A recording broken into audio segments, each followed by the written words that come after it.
estamos na quarta parte, dos Espíritos já terminando, né? Penas e vozes futuros. E vamos estudar hoje finalidades temporais, temas temporais aqui. Eu coloquei esse bonequinho, como se fosse uma setinha desse livro, para a gente logo começar o nosso estudo, né? Não pensando que as coisas que acontecem com a gente, castigo, né? Punição, a gente já está mais na hora de tirar essa ideia, né? Então a gente começa o nosso estudo de penalidades temporais, a gente vai falar muito sobre consequências. Consequências são aquelas pequenas atribulações, pequenas dificuldades provocadas por nós mesmos em determinado momento da nossa vida. Mas não é só da vida atual, da vida de espírito, da vida do espírito.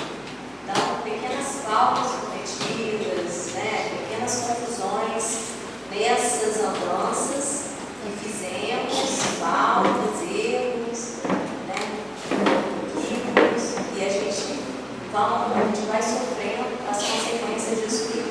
Isso é o tema de hoje. Então, para iniciar o tema, a gente tem que se situar, né?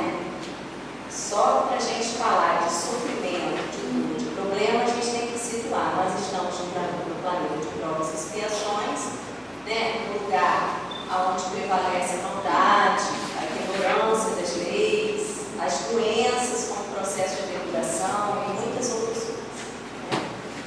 E Jesus, como governador do nosso planeta, né, administra e dá a cada um conforme o progresso alcançado. Não adianta que não vamos receber nada de mão beijada, né? Nós temos que ter esforço. Só que está tudo sob o controle do nosso governador, do nosso mestre e do nosso educador. Acompanhando o Evangelho referente a esse tema, ele fala assim, nas causas atuais das aflições, no capítulo 5.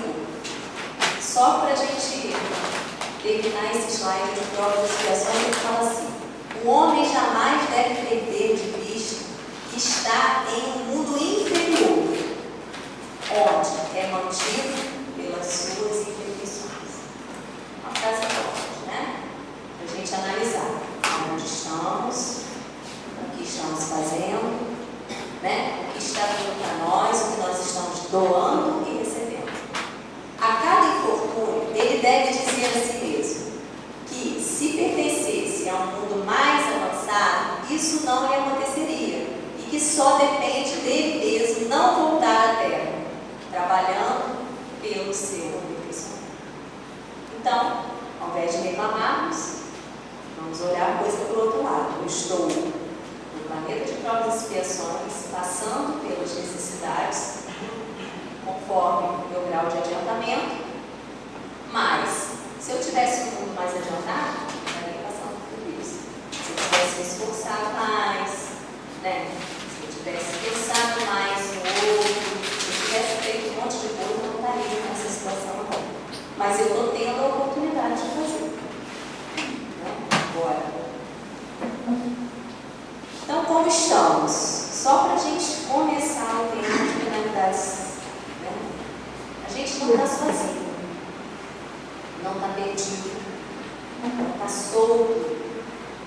Nós estamos protegidos, parados, né? Para a gente começar a falar de sofrimento, porque o sofrimento é pouco. Falar de sofrimento, de dor, de pena, de consequência que eu vou ter que ter, eu tenho que estar firme na fé, nessa segurança que Jesus dá para a gente, que nós estamos amparados, né? Tudo é momentâneo, por isso que ele fala, penalidades temporais, tudo vai passar, né? E tudo tem uma consequência, seja essa consequência agora ou mais um pouquinho. Então, temos que nos situar diante da vida para quando o sofrimento chegar, não ficar imaginando coisas que não são reais. Por isso que eu coloquei esse slide assim, né? A gente se apega, às vezes, a coisas externas, coisas que não são reais. A gente tem que estar chama fé raciocinada. A doutrina espírita diz pra gente, né? Que geralmente a nossa reação é mais das coisas externas do que da coisa em si, do problema em si, da tribulação que eu estou vivendo. Então, ele começa a primeira questão do Livro dos Espíritos perguntando, Kardec pergunta como que é. Bom, as tribulações da vida são para a gente um sofrimento material, né? Seja no corpo físico, ou seja, as dificuldades mesmo da vida material. Sofrimento material. E como é esse sofrimento quando eu perco o meu corpo material? Ou seja, após o meu desencarne, como é? Na questão 983. Né? Então, os Espíritos explicam. Bom, as tribulações são o sofrimento material. A depuração do corpo, como a gente já falou, né? Planeta de provas e expiações, depuração do corpo, né? Então eu tenho algumas dificuldades no corpo físico mesmo, tenho dificuldades de convivência, todas as dificuldades, né, naturais, né? Então, ele fala assim, todas as pessoas falam assim, fulano morreu, descansou. Descansou da dor física que ele estava vivendo. Geralmente, quando a pessoa está passando um problema de dor física no hospital, vamos supor, numa fase terminal, né? Fulano descansou. Ele diz que descansou da dor material, mas, de acordo com as faltas que tem cometido, ele tem sofrimentos morais. Então, essa dor após a perda do corpo físico existe. Não em todos os casos, de acordo com o que eu ando fazendo, né? Não estou afirmando que todos sentem dor, né? A maioria, porque algumas coisas a gente faz certinho e algumas coisas a gente não faz de acordo com a lei, né? Então, na 965 que está citando ali, que ele diz que esse sofrimento é muito mais intenso. Na questão 965 ele fala assim, o espírito uma vez desligado é mais impressionado, a matéria não embota mais suas sensações. Então, gente, é muito mais intenso, né? Tudo eu estou vendo com mais clareza as coisas, né? Eu estou sem a matéria. Então, existe na 983. E continuando o raciocínio na 983 sobre sofrimento, sobre dor, né? Sobre a consequência que eu vou ter de acordo com a falta, ele fala: todos os sofrimentos e aflições da vida são a expiação das faltas de uma outra existência, quando já não são a consequência das faltas da vida. Isso está escrito também na questão 983. Então, só para relembrar, né, gente? Prova é a situação que serve de aprendizado ou testa a nossa capacidade. E expiação é a consequência dos nossos erros cometidos. Eu não tenho muita saída da expiação. Eu tenho que passar por determinado problema para eu passar. Expiar, ou seja, eu cometi a falta e vou sofrer a consequência inevitavelmente e naturalmente. Tá? Agora, as provas não, são determinadas situações para o meu aprendizado. Porque, segundo a questão 132, o objetivo da encarnação é aprender, progredir. Se a gente para diante do problema, diante do sofrimento, e só começa a reclamar, eu não vou ter o progresso necessário para a vida daquela prova. Ou seja, eu não vou passar na prova. Falar em prova, hoje está todo mundo feliz, né, com a prova que nós fizemos. Graças a Deus. Tivemos a oportunidade de ver, né? Então, a prova é assim. Umas são fáceis, outras são difíceis, uns estudam mais, outros estudam menos. A nossa encarnação também é assim. Como é que estamos na nossa encarnação? Estamos aproveitando? Né? Estamos estudando mais? E a prova vai dizer assim, eu preciso estudar mais. Né? Eles falam assim, a prova foi difícil, a prova não consegui fazer. Não, eu preciso estudar mais. Ninguém sai da prova e diz assim, gente, eu preciso estudar mais. Né?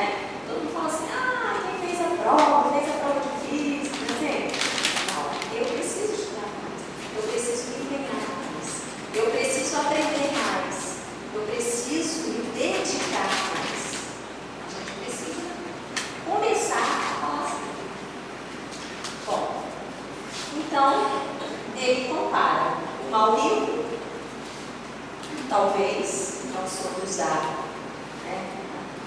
A riqueza pedirá esmola, passará pelas privações do desejo. O orgulhoso passará por humilhações. O abuso da autoridade, a gente vai ter que obedecer ao Senhor mais rude. A gente não vai poder reclamar. A gente pode até reclamar, mas a gente sabe que está tudo certo dentro do meu. Então, ele fala aqui, olha só, o que ele falou de tantos sofrimentos devido às causas anteriores, como os resultantes das faltas atuais, são muitas vezes a consequência natural da falta cometida. Ou seja, por uma justiça distributiva rigorosa, o homem sofre o que fez, os outros sofreram. Mas de uma forma natural, não com punição, de acordo com a vontade do Pai. Né? Ele vai distribuindo, você para cá, você para lá, tudo bonitinho, de acordo com o que a gente vai passar. Então, o sofrimento é de acordo com como encaramos o sofrimento. Como nós vamos encarar o sofrimento? Nós vamos passar o resto da nossa vida reclamando? Ou nós vamos enfrentar as dificuldades da vida assim? É uma prova. Eu preciso estudar mais, não é? Eu preciso aprender mais. Não é mais fácil a gente fazer assim do que ficar reclamando? Porque fulano faz isso comigo, porque fulano... Não. Eu tenho que melhorar. Eu tenho que aprender com essa situação. Senhor, o que essa situação está mostrando para mim? Está sinalizando para mim? Essa situação está me sinalizando alguma coisa. E eu tenho que aprender, que é a lei de progresso. Né? Então, coloquei Paulo, né, logo, as dificuldades da vida, a nossa encarnação. Falar de dificuldade é muito bom, né, porque a gente aprende. A gente vai ter que entrar nesse Paulo aqui e vai ter que ensinar. Não adianta a gente fugir na hora. Bom, né, família, né, trabalho, todas as coisas. E aí, por isso que eu coloquei essa aqui. Então, as dificuldades da vida, ele pergunta na 984 assim: as vicissitudes da vida são sempre a punição das faltas anteriores? São sempre a punição das faltas atuais? Os Espíritos respondem que não. São provas impostas por Deus ou escolhidas por vós mesmos, no estado de Espírito. Então, lá na cidade que a gente foi ver, o que a gente fez, o que deixou de fazer, a gente escolheu. Escolheu, e agora, na hora H, bela e formosa de passar pela prova, a gente vai decorar. Né? A gente vai jogar tudo pro alto. O que a gente vai fazer diante do problema? Ou a gente vai usar a razão, né? A esperança, a fé, raciocinar em cima daquele problema, o que aquele problema construir com a gente. Então ele diz: toda transgressão às leis de Deus, especialmente a lei da justiça, deve ser compensada por um esforço equivalente de correção no presente. Essa palavra é forte, correção. Temos que voltar lá e fazer de novo. Especialmente nessa questão, não sei se foi nessa ou se foi na outra, que eu estava falando com os jovens pré-adolescentes ontem, lá na Barra do Furado, falando sobre repetir o ano, né? Não é ruim repetir o ano, não sei o que, não sei o que. Não, professor, não é ruim repetir o ano, porque a gente aprende de novo. Faça por favor, né? Engraçadinho. Será que a gente repete o ano para poder aprender de novo? Nada ainda não, né? Aí eu falei com ele, uma opção de coisa e tal. Então, não, professor, esse saindo bem, né? Os jovens gostam de se sair bem. A gente aprende tudo de novo, mas você não aprendeu, porque você repetiu, então a gente não aprendeu. Então, essa volta para fazer de novo é que faz a gente sofrer, porque a gente não quer. Eu já sei, eu já passei por isso e muitas vezes já sucumbi.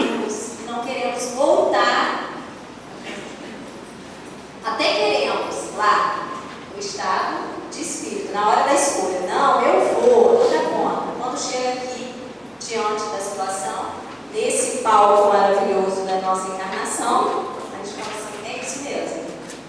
Será que é isso mesmo? Aí a gente vai amolecendo, vai desistindo, né? Então, ele cita um exemplo nessa questão que, aos nossos olhos, né, aos olhos materiais, a gente vê pessoas assim, justas, né, levam uma vida correta, tudo direitinho, que sofrem golpes assim. Que a gente fica assim, gente, como é que pode? Pode. Causas anteriores das aflições, né? Tá tudo certo dentro da lei. Mas, aos nossos olhos, a gente fala assim, não é possível.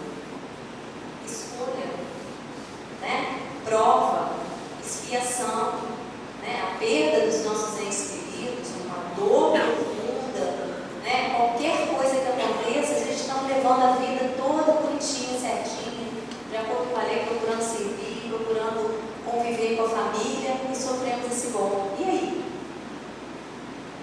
Né? Como é que fica? Então, vou ler um pedacinho do Evangelho que ele fala assim, é muito bom. Assim, o Evangelho, causas anteriores das aflições, é referente todo a esse tema que a gente está estudando. Vale a pena ler. Ele fala assim, ó, as tribulações da vida podem ser impostas a espíritos endurecidos. No caso lá, né? Concedido e imposta pela providência.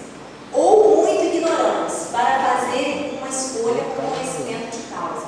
Mas essas tribulações são livremente escolhidas e aceitas por espíritos arrependidos, que desejam reparar o mal que fizeram e se exercitarem em proceder melhor.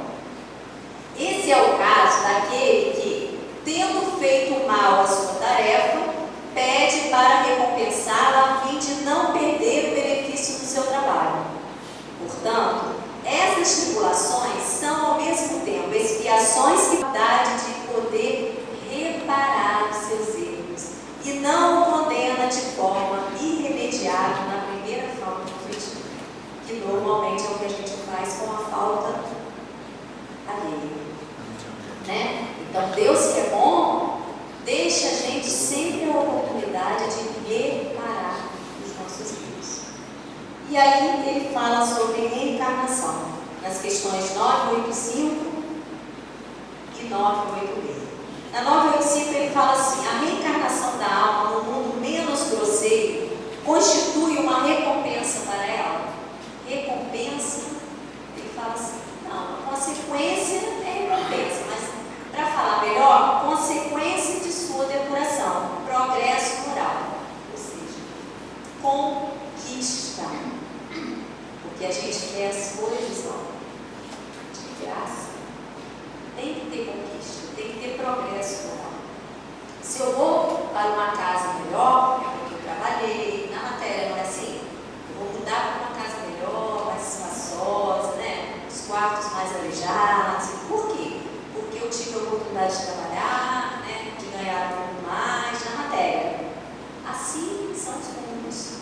Com o nosso progresso moral, a gente vai tendo a possibilidade de morar mundos melhores. E na 986 ele fala assim, o espírito que progrediu na sua existência terrena pode algumas vezes reencarnar no mundo? Claro que pode, né? Ele passou pela existência terrena, continua naquele mesmo mundo, continuando o seu processo de prova e expiação. Só que nesse caso, não expia, apenas completa uma nova encarnação para poder levar ao fim a sua missão. E aí no Evangelho ele fala assim, entretanto, não se deve acreditar que todo sofrimento passado aqui na Terra seja necessariamente o indício de uma determinada falta. Muitas vezes os sofrimentos são simples provas escolhidas pelo Espírito para concluir sua depuração e apressar o seu adiantamento.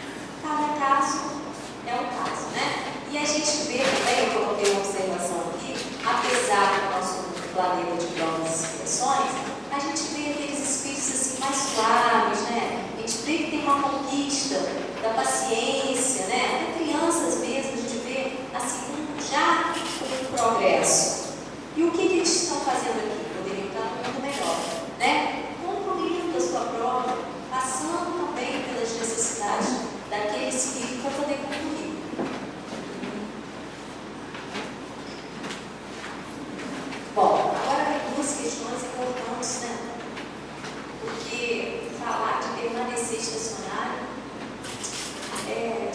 1987, Kardec pergunta assim: o que acontece com o homem que, sem fazer o mal, nada faz para libertar-se da influência da mulher? Porque muitos usam a desculpa assim: mas eu não faço nada de mal, né? Não faço nada de mal a ninguém, vivo minha vida, né? Mas esse vive a vida é como? Como que é? Né? Eu estou progredindo, estou fazendo uma coisa por mim mesmo, pelos outros, como é que eu estou na minha vida diária, minha vida de espírito, né? E ele fala que essas pessoas permanecem estacionadas, é o déficit espiritual, é uma falta, né? Vão ter que recomeçar uma nova existência no ponto que parou. E parou, estacionou, levou a existência toda do mesmo jeito. Voltar do mesmo jeito, é um débito, né? É uma perda, vamos dizer assim, no intervalo ali das encarnações, encarna, naquela encarnação, permanecer estacionado. Isso é sério, é isso. Já pensou? A pessoa fica ali. Teve oportunidade de fazer o bem, porque quem não tem oportunidade de fazer o bem? Ninguém. Todos nós temos oportunidade de fazer o bem, e quando não fazemos, deixa a vida me levar, né? Vida leva, e aí? Contabilizar nada na minha existência? Já pensou isso diante do ponto de vista maior, né? Porque a gente está olhando essa encarnação. Então vamos olhar assim, a nossa vida total. Aquele espaço vazio, né? Aquela coisa assim, sem sal, sem açúcar, né? Sem progresso, sem vivência, sem vida. Gente, a melhor coisa da vida é viver, né? Ter a oportunidade de viver. Mas eu estou passando penas cruéis, mas eu estou viva, eu estou vivendo, eu estou tendo a oportunidade de reparar os meus erros, os meus equívocos, a minha ignorância, a minha maldade. Sim, por que não?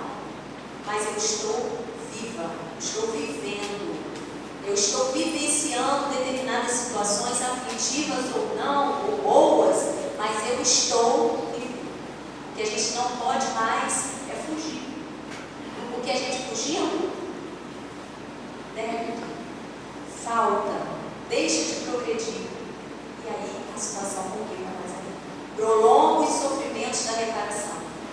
Não é castigo divino, gente. É só enfrentar a situação e poder dizer: Pai, eu errei, mas eu estou tendo a oportunidade de reparar. Como disse aqui o Evangelho: perdoa, Pai, mas eu vou fazer de novo e vou fazer perfeito. E não estacionar. E aí, no final da 8:3, ele fala assim: o homem que se considera feliz na terra, porque pode satisfazer suas paixões, é o que menos esforços faz para se melhorar. Expia frequentemente na mesma vida essa felicidade efêmera, mas a expiará certamente numa outra existência, tão material quanto aquela. Por que tão material quanto aquela? Porque ele parou progresso moral. Não ficou essa falha. Não precisamos analisar o que estamos fazendo. Outra questão importante é a vida calma, né? No 8, ele pergunta: há pessoas cuja vida transforma numa calma perfeita, que nada precisam fazer por si mesmo, conservam-se isentas de contrariedades. Olha que beleza, né? Tudo ao contento, né? Esta existência feliz representa uma prova de que nada tem expiado na existência anterior. A gente falou tanto que a gente tem coisas a passar, provas, expiações a passar. Essa situação é sinal de que ele não tem nada para passar? Os espíritos respondem: vocês conhecem muita gente assim? Achei engraçadinho, né? Vocês conhecem muita gente assim? A calma é aparente. A gente está enganado. Os nossos olhos, quando olham, não olham a realidade da coisa, né? Os espíritos dizem isso para a gente, claro, que a gente ainda está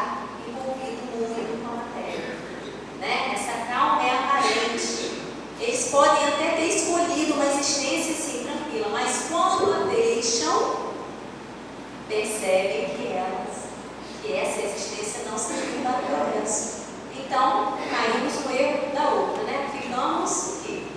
Estacionados, né? Porque escolhemos ficar tranquilos. Reclamamos tanto diante das aflições, mas as aflições geram progresso. Balançam a gente para que a gente possa caminhar, né? Então, a dor moral, o lamento do tempo perdido, é a pior dor para o espírito quando desencarna. Quando olha para trás e fala assim: ah, meu Deus, perdi o tempo.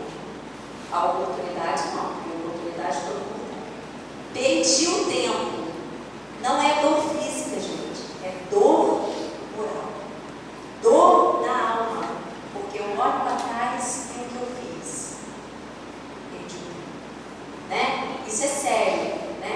Muito sério. Bom, cada um prestará conta da inutilidade voluntária de sua existência. Inutilidade voluntária, ou seja, eu quero assim, quero que seja assim. Tá bom, tá ótimo, não tá. Então precisamos ver com os olhos do Espírito. Porque a gente vendo com os olhos do Espírito, a gente vai minimizar as coisas da matéria, as importâncias que damos às coisas da matéria. Para terminar, ele fala na questão 989, a questão dos temperamentos difíceis, né? Ele pergunta assim: há pessoas que, sem serem positivamente mais, tornam infelizes todos aqueles que as rodeiam por causa do seu caráter. Qual será para elas a consequência disso? Essas pessoas são boas? São boas. Elas não estão fazendo nem para elas, né? Como disse no Evangelho, né? De acordo com a ideia completamente falsa, a gente fala que não pode mudar o caráter.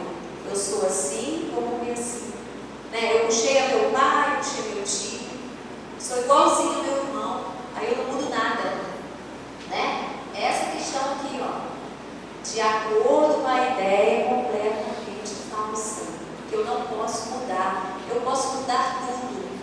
Basta uma palavrinha: vontade. Se eu tiver vontade, eu posso mudar. Meu temperamento, sim. É difícil? É, mas eu posso mudar. Por quê? Quem vai ser o maior beneficiado? Eu mesmo, porque eu vou conviver melhor com as pessoas, né? Porque nós que temos um temperamento difícil, é horrível para conviver com as pessoas. Então eu posso, quando eu tenho vontade, né? Repararão suas faltas, tendo a imagem dos que fez infeliz. Quer dizer, vou olhar no espelho, né? Aquela pessoa que está gritando comigo, aquela pessoa que está maltratando, tudo aquilo não é castigo, é tudo aquilo que eu fiz da minha vida. O que eu fiz da minha vida, né? Eu não quis melhorar uma outra, Deus está me dando a oportunidade de melhorar nessa. Olha que beleza. Em outra existência sofrerão o que quiseram sofrer, né? É uma reprovação, sim, uma censura, mas sempre colocando a vontade de Deus em pauta, né? Então, para a gente terminar, está terminando ainda, Daniel. Calma aí, Tereza. Tem uma coisinha, eu só botei uma historinha que o Vicente vai botar uma música também, que ela chama todo mundo para a gente perguntar, né? Receba a minha oração de poder. Olha só. Mas eu penso que o poder é de Deus. Vamos ter mais humildade, né? Humildade até para reconhecer que a gente tem um temperamento difícil, né? Que a gente não está aproveitando as oportunidades que vão ser dadas para a gente, nas situações que estamos vivendo, né? Essa questão aí é básica. Saber que está tudo no controle, né, do nosso Pai maior, e ter humildade para aceitar isso. Mas sabendo, sim, que eu sempre posso. E aí? Vale a pena? Claro que vale, né? Com a doutrina espírita, então, fica melhor ainda. Com o entendimento do livro dos Espíritos, que é o livro da parte moral, né? Da parte da nossa vida, gente. Não é coisa fictícia. É o que a gente tem que fazer. O que Kardec pergunta aqui aos espíritos é o que a gente deve se programar cada dia para poder fazer. Se isso aqui eu não faço, amanhã, quem sabe, vou fazer. Vou tentar fazer. Então, vale a pena? Vale a pena. E aí, a chave, né? Do quebra-cabeça, do amor. Né? Colocar o sentimento de amor. Os meninos estavam cantando aqui, pedras, né? Quebra-cabeça, né? Estava lembrando. E sempre seguindo o nosso mestre, o condutor de nossas vidas, né? O nosso amigo. Ele é amigo, porque ele só diz coisa certa, só diz verdade pra gente. Então, quando a gente tiver em dúvida, Mestre Jesus, né? Eu ia contar uma historinha, mas acho que já tem justo, né? Eu vou colocar uma música, o Vicente vai colocar uma música que fala sobre esse tema. O nome da música é Alívio, do Tim da Vanessa, que fala da nossa caminhada, né?